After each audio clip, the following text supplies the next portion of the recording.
నిజానికి కాంగ్రెస్ హిపోక్రసీ ఏంటంటే అధికారంలో ఉన్న చోట వాళ్ళు ఏం మాట్లాడరు. రాహుల్ గాంధీ ప్రయాగ్రాజ్ ఎందుకు వెళ్ళారు? జార్ఖండ్ వెళ్ళకుండా, జార్ఖండ్ కదా వెళ్ళాలి. ఆయన నీటి విషయంలో ప్రధాని ఇంటి ముందు కూర్చున్నప్పుడు జార్ఖండ్ దాని విషయంలో హేమంత్ సోరెన్ ఇంటికే వెళ్ళుండొచ్చు కదా, కూటమిలో భాగస్వామ్యం కదా ఆయన, ఎందుకు వెళ్ళలేదు?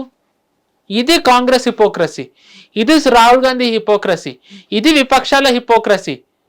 And at the same time BJP కూడా జార్ఖండ్ ఎలా అయితే మాట్లాడుతోందో పంజాబ్ది కూడా అలాగే మాట్లాడాలి.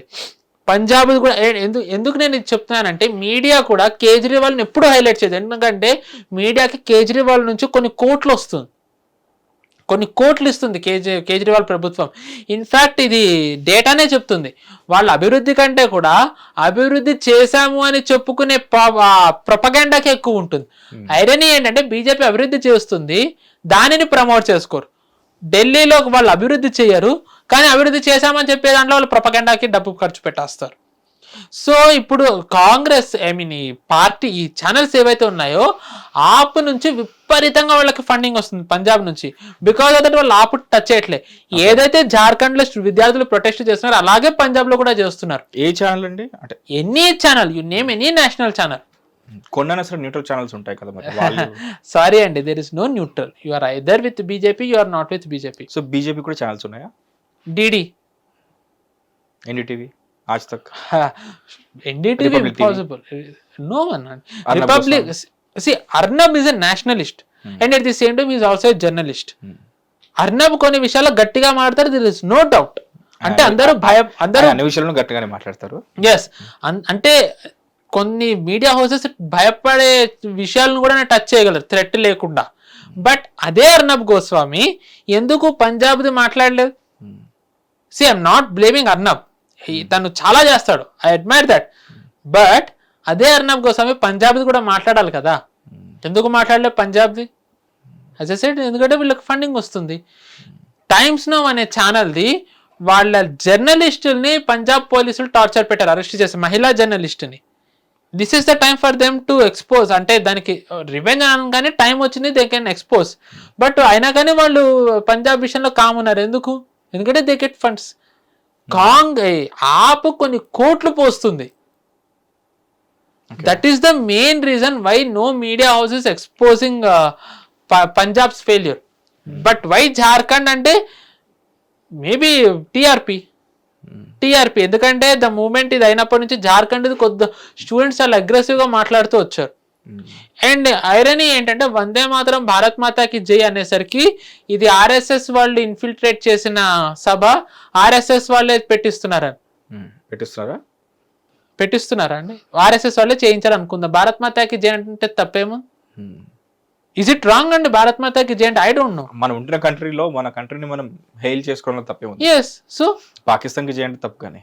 ఎస్, అండ్ కాంగ్రెస్ వాళ్ళు పాకిస్తాన్ అంటే వాళ్ళకి ఎక్కడ లేని ప్రేమ ఉంటుంది. అసెంబ్లీలోనే పాకిస్తాన్ జిందాబాద్ అన్న నారాలు వచ్చాయి కర్ణాటకలో. సో మీ అసమర్థతని, మీ చేతకానితనాన్ని, మీ నిర్లక్ష్యాన్ని వీళ్ళు కప్పిపుచ్చుకోవడానికి వీళ్ళు ఏంటంటే ఏమి చేసినా అభివృద్ధి చేసినా దాన్ని ప్రమోట్ చేయలేని బీజేపీని వీళ్ళు విలన్ గా చూపిస్తారు. When actually they are the real villains. I will again say, ఈ దేశం ఈ రోజు ఇలా ఉండడానికి కారణం కాంగ్రెస్సే, నో డౌట్. మీరు ఈ దేశంలో ఎంత అభివృద్ధి జరిగిందన్నది ఒక్కటే చూడకండి, మోదీ గారు ఎంత చేశారనేది మీరు పక్కన పెట్టేసేయండి. ఇదే మన దేశానికి స్వాతంత్రం వచ్చిన టైంలో మనం ఎంత ధనిక దేశం, మనకి స్వాతంత్రం వచ్చిన ప్రపంచంలో ఎన్ని దేశాలు ఏర్పడ్డాయి, వాటి ఆర్థిక వ్యవస్థ ఎంత, వాళ్ళు ఎప్పుడు అభివృద్ధి చెందారు, మనం ఎప్పుడు అభివృద్ధి చెందడం మొదలుపెట్టామో చూసుకున్నట్టయితే కాంగ్రెస్ పాలన ఎంత అద్భుతంగా ఉందో, ఇందిరమ్మ ఇల్లు ఎంత గొప్పవో, ఆర్ నెహ్రూ ఎంత విజనరీనో, మన్మోహన్ సింగ్ ఎంత విజనరీనో తెలుస్తుంది. Yes, this is a satire. ఖచ్చితంగా ఇది సెటైర్. రాహుల్ గాంధీ అన్నారు ఒకసారి, when UPA was in power, Lashkar e Taiba కంటే ఆర్ఎస్ఎస్ డేంజర్ అని. మన దేశానికి పాకిస్తాన్ కంటే డేంజర్ మన దేశంలోని విపక్ష పార్టీలు. యుఎస్ ఏమీ నాశనం చేయక్కర్లే మన దేశాన్ని, పాకిస్తాన్ ఏమీ నాశనం చేయక్కర్లే, మన దేశ విపక్ష పార్టీలే మనకి శత్రువులు. అన్ఫార్చునేట్లీ మనకి విపక్షం లేదు. ఏ దేశంలో అభివృద్ధి అధికార పక్షం విపక్షం ఉంటాయి, మన దేశంలో విపక్షం లేదు. మన దేశంలో ఉన్న విపక్షం మొత్తం foreign funded. There is no doubt. This is not a conspiracy theory again, this is not at all a conspiracy theory, this is the truth. నేను అనే వాళ్ళ వచ్చేవి కూడా ఆల్రెడీ బీజేపీ వాళ్ళు కూడా చాలా సార్లు రుజువు చేశారు. ఈ BJP is foreign funded party, anyone expose చేయండి, పెట్టండి. 12 ఏళ్ళలో వీళ్ళు ఒక్కటి స్కామ్ మోదీ గారి మీద రుజువు చేయలేకపోయారు. వై? అంటే ఫారెన్ నుంచి వస్తున్న ఫండ్స్ ఇక్కడికి ఇవ్వాలో ఎందుకు ఇవ్వాలనుకుంటారో మనకు ఆల్రెడీ క్లారిటీ ఉంది కాబట్టి, ఎన్జిఓస్ నుంచి బయటకు వచ్చి ఇంకా వేరే విధంగా వాడుతున్నారని చెప్తున్నారు కాబట్టి ఆబ్వియస్లీ బీజేపీకి ఇస్తున్నారు, ఇవ్వట్లేదు, బయట నుంచి బీజేపీకి వస్తున్నాయని మనం అనుకోవడంలో అసలు ఈ డిస్కషన్ అవుతూ. సో ఆబ్వియస్ సరే ఇవ్వట్లేదు బీజేపీకి, ఎవరు ఎక్కడ నుంచి ఆబ్వియస్లీ ఇవ్వరండి. See at the end of the day, see ఇది ఒక సివిలైజేషనల్ బ్యాటిల్. నేను మీకు గతంలో కూడా చెప్పాను, ఎగ్జాక్ట్లీ సివిలైజేషనల్ బ్యాటిల్, సర్వైవల్. ఇప్పుడు నేను మీకు లాస్ట్ టైం డిస్కషన్ లోనే చెప్పాను, అమెరికాలో క్రిస్టియానిటీ నమ్మకం వాళ్ళే తగ్గిపోతూ వస్తున్నారా. ఆ టైంలో మీరు వరల్డ్స్ లార్జెస్ట్ ముస్లిం పాపులేషన్ ఉన్న దేశంలో ఒక గుడిని నిర్మిస్తున్నాం. గుడి యుఏఈ లాంటి షరియా ఉన్న ముస్లిం దేశంలో ఒక గుడి కట్టారు. బహ్రెయిన్ లాంటి షియా మెజారిటీ దేశంలో ఒక గుడి ఉంది. అమెరికాలో ఈరోజు గుళ్ళు కడుతున్నారు. మీరు చూడండి, సనాతన ధర్మం ఈరోజు మళ్ళీ రీఎస్టాబ్లిష్ అవుతోంది, పెరుగుతోంది. ఎందుకంటే 100% ఇక్కడ ఒక హిందుత్వాన్ని నమ్మే గవర్నమెంట్ ఉంది కాబట్టి. వాళ్ళు ఈ గవర్నమెంట్ ఉండకూడదనే వాళ్ళు ఇవన్నీ చేస్తున్నారు. కాంగ్రెస్ ఉన్నప్పుడు ఎక్కడుందండి ఇంత హిందువులకి అభివృద్ధి? హిపోక్రసీ అనేది ఎంత అద్భుతమైనదంటే, ఈ కాంగ్రెస్ FCRని వ్యతిరేకిస్తోంది, కానీ ఇదే కాంగ్రెస్ కమ్యూనల్ వైలెన్స్ బిల్ తెచ్చింది. ఐ థింక్ 9లోనో 10లోనో. ఏంటి అది కమ్యూనల్ వైలెన్స్ బిల్?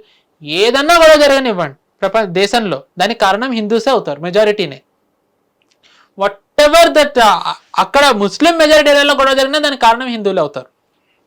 బీజేపీ దాన్ని వ్యతిరేకించింది. When anyone says what BJP did for Hindus, ఈ కమ్యూనల్ వైలెన్స్ బిల్ ఒక్కటి చాలు. ఆ కమ్యూనల్ వైలెన్స్ బిల్ గనక ఇంప్లిమెంటేషన్లోకి వచ్చినట్టయితే ఈ రోజు దేశం ఇలా ఉండుండేది కాదు. బీజేపీ విపక్షంలో ఉండదు, అడ్డుకుంది. So what did Congress did? Nothing for this nation, absolutely nothing. In fact Congress వల్ల నష్టం జరిగింది కానీ లాభం జరగలేదు. ఇది వాస్తవం, అందరూ ఒప్పుకోవాల్సిన నిజం. మెల్లమెల్లగా ప్రజలు కూడా తెలుసుకుంటున్నారు కాబట్టే కాంగ్రెస్ అస్తిత్వం కోసం పోరాడుతోంది. అండ్ ఈ డీలిమిటేషన్ ఇవి జరిగినట్టయితే దాని అస్తిత్వానికే ఇంకా సమాప్తి వచ్చే అవకాశం ఉంది. మమ్మీ రిటర్న్స్ లాగా కాంగ్రెస్ రిటర్న్స్ ఇంకా లేదు. మమ్మీ 4 నెక్స్ట్ ఇయర్ వస్తుంది. Yes, Mummy 4. ఎందుకంటే నా చిన్నప్పుడు నేను చాలా ఇష్టంగా చూసేవాడిని. మీరు ఫాలో అయ్యే సినిమా ఒకటి ఉంది మొత్తానికి. ఎస్, అంటే ఇప్పుడు మెల్లగా చూస్తున్నాను, ఎందుకంటే న్యూస్ నుంచి కూడా కొంచెం డైవర్ట్ కావాలి. ఎస్, మమ్మీ 4 అన్న వచ్చే అవకాశం ఉంది, కానీ కాంగ్రెస్ ఇంకో టర్మ్ లేదు. సీల్డ్, ఇంకా Congress buried, done, dusted. Thanos చిటికేస్తే వెళ్ళిపోయినట్టుగా అయిపోయింది. జనాలు వేసేసారు. There is no way. Avengers endgame లేదు, ఇన్ఫినిటీ వార్తోనే ఎండ్. ఇంకా there is no endgame, ఇంకా ఓన్లీ ఇన్ఫినిటీ వారే. Done and dusted. జనాలు కాంగ్రెస్ కి బుద్ధి చెప్పారు. ఇంకా చెప్పాల్సింది ఏంటంటే రాష్ట్రాల్లో అది కూడా మెల్లమెల్లగా జరుగుతోంది. When that happens, Congress will become an extinct party like dinosaur. Will end today's discussion with these 3 questions అండి. ఒకటి, అసలు జార్ఖండ్ లో ఎందుకు ప్రొటెస్ట్ చేస్తున్నారు? ఫస్ట్ అడగాల్సిన లాస్ట్ అడుగుతున్నాం. సమ్ టైమ్స్ లైక్ క్లైమాక్స్ ఇలా బాగుండాలి కాబట్టి లాస్ట్ పంచం ఇదే అయితే కిక్ వేరు. సో ఇది ఇంత ఎందుకు మాట్లాడుకుని తెలుసుకోవాలి కాబట్టి. సో జార్ఖండ్ లో జరుగుతున్న ఇష్యూ ఏంటి? రాజస్థాన్ లో కూడా ప్రొటెస్ట్ జరిగింది.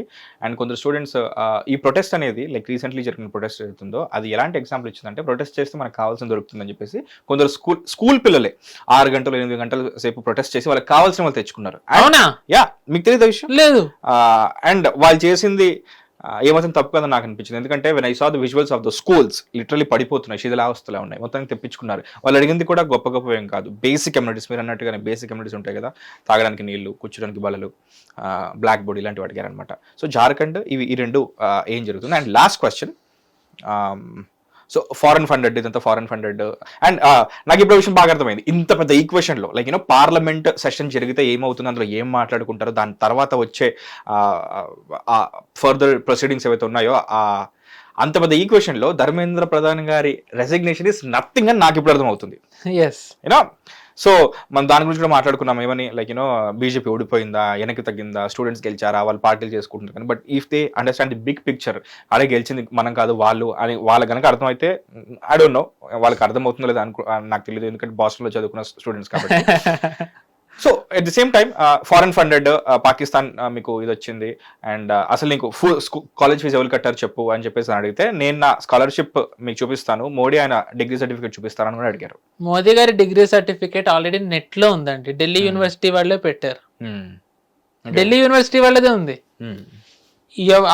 ఎవరో ఎక్కడి నుంచో తెవక్కర్లేదు, ఢిల్లీ యూనివర్సిటీ వాళ్ళదే ఉంది. సో వాళ్ళనే తీయమని చెప్పండి. First thing. సెకండ్ థింగ్, ఈ జార్ఖండ్ ప్రొటెస్ట్. జార్ఖండ్ ప్రొటెస్ట్ అనేది యాజ్ యూజువల్లీ పేపర్ లీక్ అయింది, వాళ్ళు అన్యాయం జరిగింది అన్నారు, రీ ఎగ్జామ్ పెట్టమని అంటున్నారు, క్యాన్సిల్ చేసి దానికి ప్రభుత్వం ఇప్పటివరకు పెట్టలేదు. ఒక్కటి ఎలిగేషన్ ఏముంది అంటే బాబులాల్ మరాండి అంటే అక్కడ విపక్షంలో ఉన్న నేత, బీజేపీ నుంచి ఉన్న నేత ఏమంటారంటే హేమంత్ సోరెన్ గారి ఆఫీస్లో సంహౌ లింక్స్ ఉన్నాయి దీనికి, మేబీ టు హేమంత్ సోరెన్ కూడానేమో, ఐ డోంట్ నో, అందుకే వాళ్ళు చెయ్యట్లేదని. సిబిఐ ఎంక్వైరీ చేయాలని అంటున్నారు, బట్ సిబిఐకి ఒప్పుకోవట్లేదు వీళ్ళు. సిబిఐకి పెట్టినా సరే ఒక సమస్య ఏమొస్తుందంటే ప్రభుత్వాలు, రాష్ట్ర ప్రభుత్వాలు సిబిఐని అడ్డుకోవచ్చు, సో అది కూడా జరగచ్చు. అందుకే ఈడీ ఎంక్వైరీ పెట్టాలని అంటున్నారు, ఎందుకంటే ఈడీని ఆపే శక్తి ఎవరికి లేదు. సో ఈడీ ఎవరికి రిపోర్ట్ చేస్తారండి? Finance minister, enforcement directorate, present finance minister Nirmala Sitharaman. మరి ఆమె బీజేపీలోనే కదా ఉన్నారు. ఎస్. సో అక్కడ ఏం ట్యాంపరింగ్ అండ్ లైక్ ఇన్ఫ్లుయెన్స్ చేసే అవకాశం ఏమి? కోర్టుకి వెళ్ళండి, ట్యాంపరింగ్ జరిగితే they can go to court. ఇప్పుడు మోదీ గారి మీద 11 ఏళ్ళు వీళ్ళు కేసులు వేశారు, వాళ్ళ అధికారంలో ఉన్నప్పుడే తీర్పు వచ్చింది కదా. He was not involved in post Sabarmati right గొడవల్లో. అమిత్ షా గారిని వీళ్ళ అధికారంలో ఉన్నప్పుడే అరెస్ట్ చేశారు, వీళ్ళ అధికారంలో ఉన్నప్పుడే ఆయన రాష్ట్రంలోకే వెళ్ళకూడదని ఆయన ఎక్సైల్ కింద పెట్టారు, వీళ్ళ అధికారంలో ఉన్నప్పుడే ఆయనకి క్లీన్ చిట్ వచ్చింది కదా. సో ఈ BJP does something like that, కోర్టుకి వెళ్ళండి. ఆల్రెడీ కోర్టు కూడా ఇంకా మా అండర్లో లేదంటే ఇంకా యుఎన్కే వెళ్ళండి, ఇంకేం లేదు. There is no other alternative, there is no other answer. Will come back to Jharkhand protest. So re exam పెట్టాలనేది ఒక్కటే వాళ్ళ వాదన, బట్ రీ ఎగ్జామ్ కి గవర్నమెంట్ ఒప్పుకోవట్లేదు. ఫర్ గాడ్ నోస్ వాళ్ళు ఎందుకు ఒప్పుకోవట్లేదు. అండ్ ఈ ప్రొటెస్ట్ చాలా కాలం తర్వాత వాళ్ళు రియాక్ట్ అయ్యారు. వాళ్ళు నీట్ ప్రొటెస్ట్ ముందరే, నీట్కి వీళ్ళు కూర్చునే ముందే నిజానికి గవర్నమెంట్ రీ ఎగ్జామ్ అనౌన్స్ చేసేసింది, కానీ వీళ్ళు ఇంత జరిగిన తర్వాత కూడా వీళ్ళు రీ ఎగ్జామ్ ఇప్పటివరకు పెట్టలేదు. So main bone of contention ఏంటంటే స్టూడెంట్స్కి వీళ్ళకి రీ ఎగ్జామ్ ఎందుకు పెట్టట్లేదని. అండ్ ఈ రోజు మనం ఆడుకునే టైం కల్లా ఆల్రెడీ అక్కడ గొడవలు జరిగాయి, బాబ్ డుబైర్తోని అసెంబ్లీలోకి వెళ్తాము అది ఇది అంతా జరిగింది. సో ఇప్పటి వరకు అయితే ఫైన్, కానీ ఐ హోప్ ఇంకా ఏమి జరగకూడదు, జరిగి వాళ్ళకి అన్యాయం జరగకుండా ఉంటే చాలు. ఎందుకంటే as I said earlier, be it NEET, be it Rajasthan, be it Jharkhand, wherever it is, genuine students should never ever face any kind of problem. ఎందుకు అంటే వాళ్ళకి the moment they lose faith on the system, అది కంట్రీకే చెడ్డది. ఎందుకంటే వాళ్ళకి న్యాయం జరుగుతున్న నమ్మకం వచ్చిన రోజు వాళ్ళు దేశానికి ఏదైనా చేయాలనుకుంటారు. So that responsibility lies on the government to ensure a student doesn't become anti-national or doesn't become a person who wants to leave the nation or wants to do nothing for the nation. అది ప్రభుత్వం మీదే ఉంటుంది, beat national, beat central government, beat state government. That is my opinion.